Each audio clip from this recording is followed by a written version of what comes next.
Now call Lord Taylor of Warwick. Lords, I also thank the Minister for bringing this important debate before us today and for her opening remarks. It was Rosa Parks who said, "Knowing what must be done does away with fear."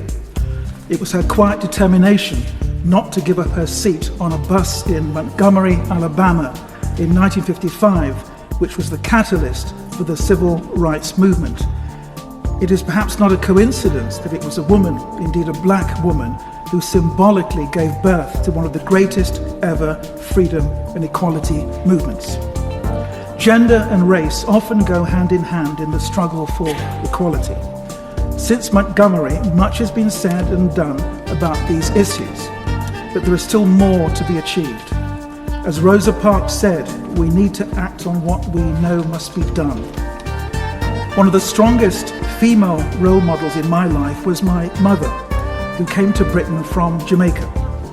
She worked as an auxiliary nurse. She used to tell me, "John, being black is not a profession. Make sure you get a good education." Once, in sheer desperation, when I was about 10, I retorted, "Mom, you're just picking on me because I'm black." Well, my lords, that argument failed to resonate with my mother, and I can't think why. My lords, there are numerous women of colour who have historically overcome the obstacles of racism and issues connected with gender. They include Mary Seacole, the Crimean war nurse, and the black suffragette Sarah Parker Redmond. Although overdue, last year the first statue of a woman was unveiled in Parliament Square, alongside a lineup of male leaders. This was of the suffragette campaigner Millicent Fawcett. Could the noble minister explain what plans the government has to ensure more women are represented in this way in our public places?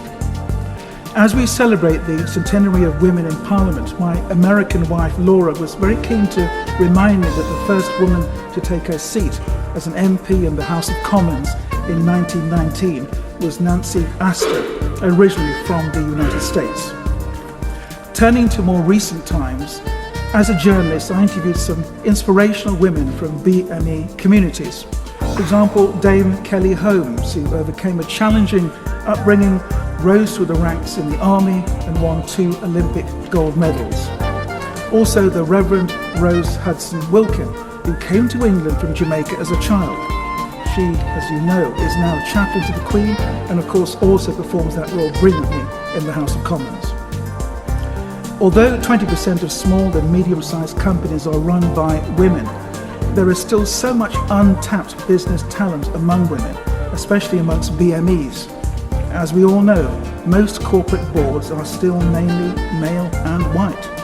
And so my next question for the Minister is this: what plans does the government have to encourage the increase of women company directors? There are other ongoing issues such as the pay gap between women and men's earnings and the cost of childcare. When I was a district councillor in the Midlands in the 1980s, I remember a lady complaining to me that her take-home pay was so low it would not even take her home. Well, I'm not sure much has changed for women in low-paid jobs. My lords, according to the Women in Work Index report by PricewaterhouseCoopers last year, the closure of the gender pay gap would produce a £90 billion boost to the UK economy. In the developing world, it is widely recognised that empowering women is an important step to driving economic growth. What plans does the government have to help reduce the gender pay gap?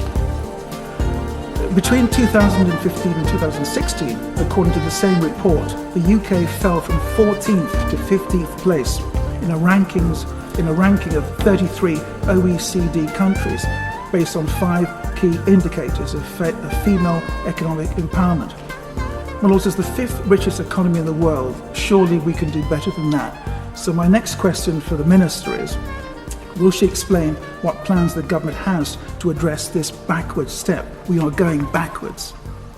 There's still a need for more women in science, technology, engineering, and as university vice-chancellors.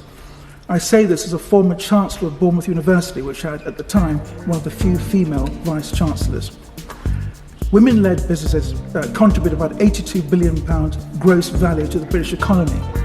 I acknowledge that the government does try to give support to first-time business owners.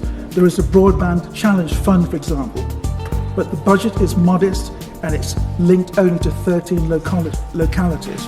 What will the government do to expand that particular project? I would like to suggest that one of the most inspirational women role models in the world is our sovereign, the Queen.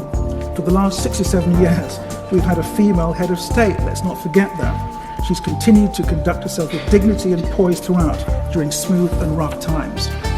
And lastly, my lords, we must not forget that women making a contribution to an economy is not a new thing. There were prominent women business leaders in the Bible over 2,000 years ago. For example, in the book of Acts, Lydia ran a fashion company. Priscilla owned an upmarket residence franchise, and Queen Candace governed her nation's economy. There was also Deborah in the book of Judges, who was the nation's chief lawyer. There are many more examples. These biblical heroines, and indeed women today, show that women are a real voice, not just an echo.